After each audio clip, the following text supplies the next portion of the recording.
कम अज़ कम दिल में नदामत हो, दिल में शर्मिंदगी हो, गुनाह का एहसास हो कि मुझसे गुनाह हो गया है। हज़रत सालबा रज़ी अल्लाह ताला अन्हु 16 साल का बच्चा मेरे आका सल्लल्लाहु अलैहि वसल्लम से मोहब्बत करता है। 16 साल की उम्र में नबी करीम सल्लल्लाहु अलैहि वसल्लम से इश्क किया, हुजूर से प्यार किया। मफ़हूमन हदीस पेश कर रहा हूँ, हुजूर का खादिम है, हुजूर की खिदमत करता है और हुजूर अकरम सल्लल्लाहु अलैहि वसल्लम जिस काम पर भेजते वो काम करने के लिए जाता। किसी सहाबी के लिए पैगाम देना होता, सालबा को हुजूर भेजते। किसी गैर मुस्लिम तक पैगाम पहुंचाना होता, हुजूर सालबा को भेजते। किसी चीज़ को ख़रीदना होता, हुजूर अकरम सल्लल्लाहु अलैहि वसल्लम सालबा को भेजते। सालबा हुजूर अकरम सल्लल्लाहु अलैहि वसल्लम के हुक्म पर अमल करते। लेकिन एक दिन मेरे आका सल्लल्लाहु अलैहि वसल्लम ने हज़रत सालबा, वो 16 ईयर ओल्ड हज़रत सालबा मेरे आका सल्लल्लाहु अलैहि वसल्लम किसी काम पर भेजते हैं।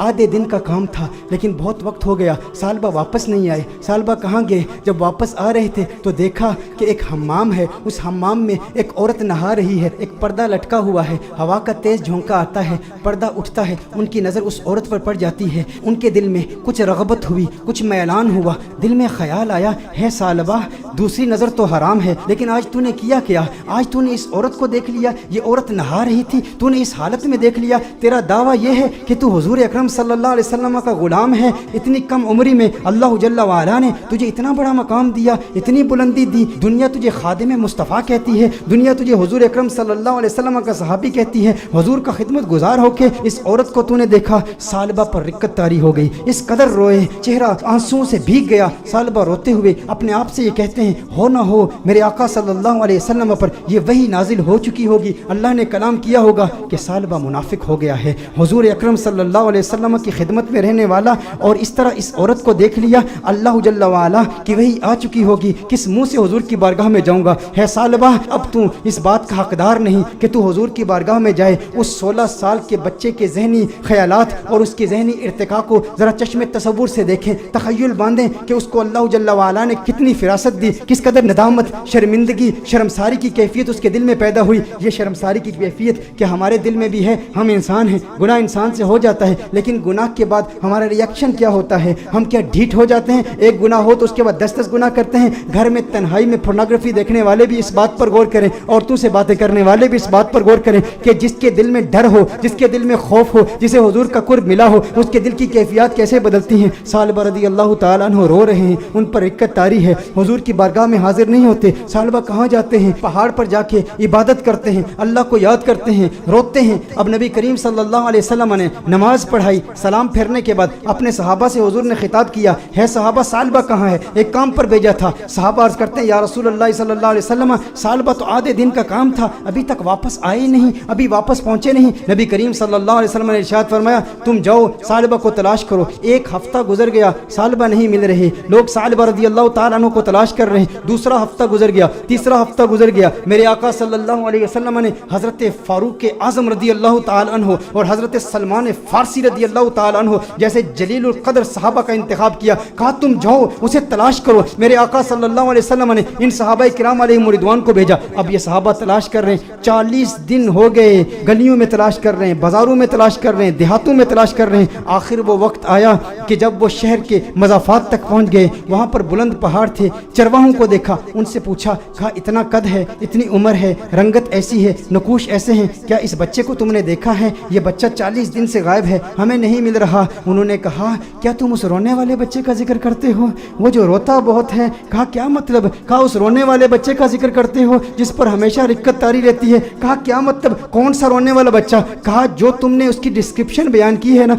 जब हम रात को सोते हैं ना तो उन बुलंद पहाड़ों से एक बच्चे की रोने की आवाज़ें आती हैं, उसकी दर्द भरी आवाज़ हमारे सीने तक पहुंचती है, वो रोता है और रो रो के अल्लाह को पुकारता है, वो माफिया मांगता है, हमें पता नहीं उससे हुआ क्या है। कहा वो आपके पास कब आता है? कहा हम चरवाहे हैं, बकरियां चराते हैं, कभी कभी आ जाता है, बकरियों का दूध पीता है और चला जाता है। फारूक आजम ने फरमाया कब आएगा? कहा ये उसके आने का वक्त है, अभी आ ही रहा होगा। फारूक आजम रज़ी अल्लाह ताला अन्हु, सलमान फारसी रज़ी अल्लाह ताला अन्हु अलहदा होकर छुप जाते हैं कि कहीं सालबा ही ना हो। देखते हैं कि सालबा आ रहा है, सालबा आ रहा है तो रो रहा है, दूध पीता है प्याले में, लेकिन प्याले में दूध के साथ उसके आंसू भी गिर रहे हैं। फारूक आजम रज़ी अल्लाह ताला अन्हु फौरन बाहर आते हैं, सलमान फारसी फौरन बाहर आते हैं, ओ सालबा तुझे क्या हुआ है? सालबा तेरा चेहरा बदल गया, इस कदर नहीफ हो गया, इस कदर कमजोर हो गया। सालबा ने फारूक आजम को देखा, कहा नहीं नहीं मेरे करीब नहीं आना, सालबा मुनाफिक हो गया है, वही आ गई ہے, اللہ نے فرما دیا ہے. کہا کاہے کی باتیں کرتا ہے,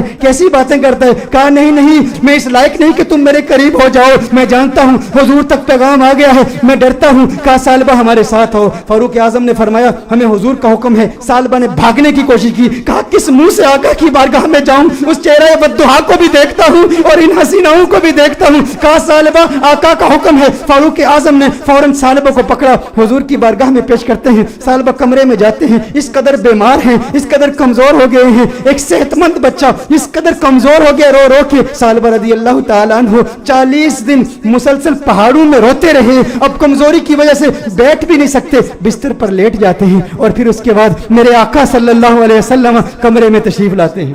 نبی کریم صلی اللہ علیہ وسلم جب کمرے میں تشریف لاتے ہیں, وہ کریم آقا ہیں, ان کی شان کریمی کے کیا کہنے, ان کی عظمتوں کے کیا کہنے. چہیتے ثعلبہ کو دیکھتے ہیں تو میرے آقا صلی اللہ علیہ وسلم بستر کے قریب تشریف لاتے ہیں, اس کے سر کو اٹھاتے ہیں, اپنی گود میں رکھتے ہیں. ارے کیا قسمت ہے اس صحابی کی. میں کہتا ہوں دوستو, گناہ ہو جائے لیکن گناہ کے بعد بھی شرمندگی بھی ایسی ہو, گناہ ہو جائے پھر گناہ کے بعد ندامت بھی ایسی ہو, گناہ ہو جائے لیکن گناہ کے بعد اپنے نفس کو سزا کا سلسلہ بھی ایسا ہو. اور پھر جب اللہ توبہ قبول کرتا ہے نا تو پھر قسمت عروج پہ ہوتی ہے, پھر اس کے مقدر یوں جھانکتے ہیں, اللہ ایسا کرم فرماتا ہے کہ اسے پھر آقا کی گود نصیب ہوتی ہے. میرے آقا ارشاد فرماتے ہیں اے ثعلبہ آنکھیں کھولو. ثعلبہ آنکھیں کھولتے ہیں, کہتے ہیں یا رسول اللہ, آقا میں گنہگار, میں سیاکار, آقا مجھے آپ کی گود ملی, میں اس قابل کہاں. آقا مجھے پتا ہے وہی آ گئی ہے, مجھے پتا ہے آیت آ گئی ہے, آپ کو بتا دیا گیا ہے کہ ثعلبہ منافق ہو گیا. یا رسول اللہ صلی اللہ علیہ وسلم میں اس قابل نہیں کہ آپ کی گود میں لیٹوں. ثعلبہ کہتے ہیں یا رسول اللہ صلی اللہ علیہ وسلم میں نے ایک عورت کو یوں دیکھ لیا. میرے آقا نے ارشاد فرمایا تو پھر تو توبہ کر لے. ثعلبہ کہتے ہیں مجھے ڈر ہے اس بات کا کہ جہنم کے نچلے درجے میں مجھے پھینکا جائے گا, مجھے جلایا جائے گا. حضور نے ارشاد فرمایا مومن ڈرتا بھی تو ہے لیکن مومن کی ایک اور کیفیت بھی ہے, وہ امید کی کیفیت ہے. کہا اللہ سے امید کیا رکھتا ہے. کہا امید تو یہ ہے کہ میرے اللہ مجھے معاف کر دے گا. حضور نے ارشاد فرمایا پھر اللہ سے جو تو زن رکھتا ہے اللہ کو اپنے زن کے مطابق پائے گا, یہ امید رکھ کہ میرا اللہ تجھے معاف کر دے گا. حضور اکرم صلی اللہ علیہ وسلم نے دستے دعا بلند کیے, ثعلبہ کو دعائیں دی. جب ثعلبہ خوش ہو گئے کہ مجھے آقا کی دعائیں ملی اور میرے منافق ہونے کے حوالے سے کوئی آیت نازل نہیں ہوئی, تو اس وقت ثعلبہ حضور سے عرض کرتے ہیں یا رسول اللہ صلی اللہ علیہ وسلم یوں محسوس کر رہا ہوں جیسے میرے جسم میں ہزاروں کیڑے رینگ رہے ہیں, اس قدر درد محسوس کر رہا ہوں. میرے آقا رونے لگے. یا رسول اللہ صلی اللہ علیہ وسلم آقا کیوں گریہ فرما رہے ہیں, آقا کیوں رو رہے ہیں. میرے آقا نے ارشاد فرمایا اے ثعلبہ تیری موت کا وقت آ گیا ہے, ملک الموت آ رہے ہیں, تیرے جانے کا وقت آ گیا ہے. ثعلبہ نے دیکھا ارے مقدر والا ہے وہ جس کی موت آقا کی گود میں ہو. کاش یوں موت آئے میرے ہم نشی نزاکا اور ہو جائے منظر ہنسی. کاش یوں موت آئے میرے ہم نشی نزاکا اور ہو جائے منظر ہنسی.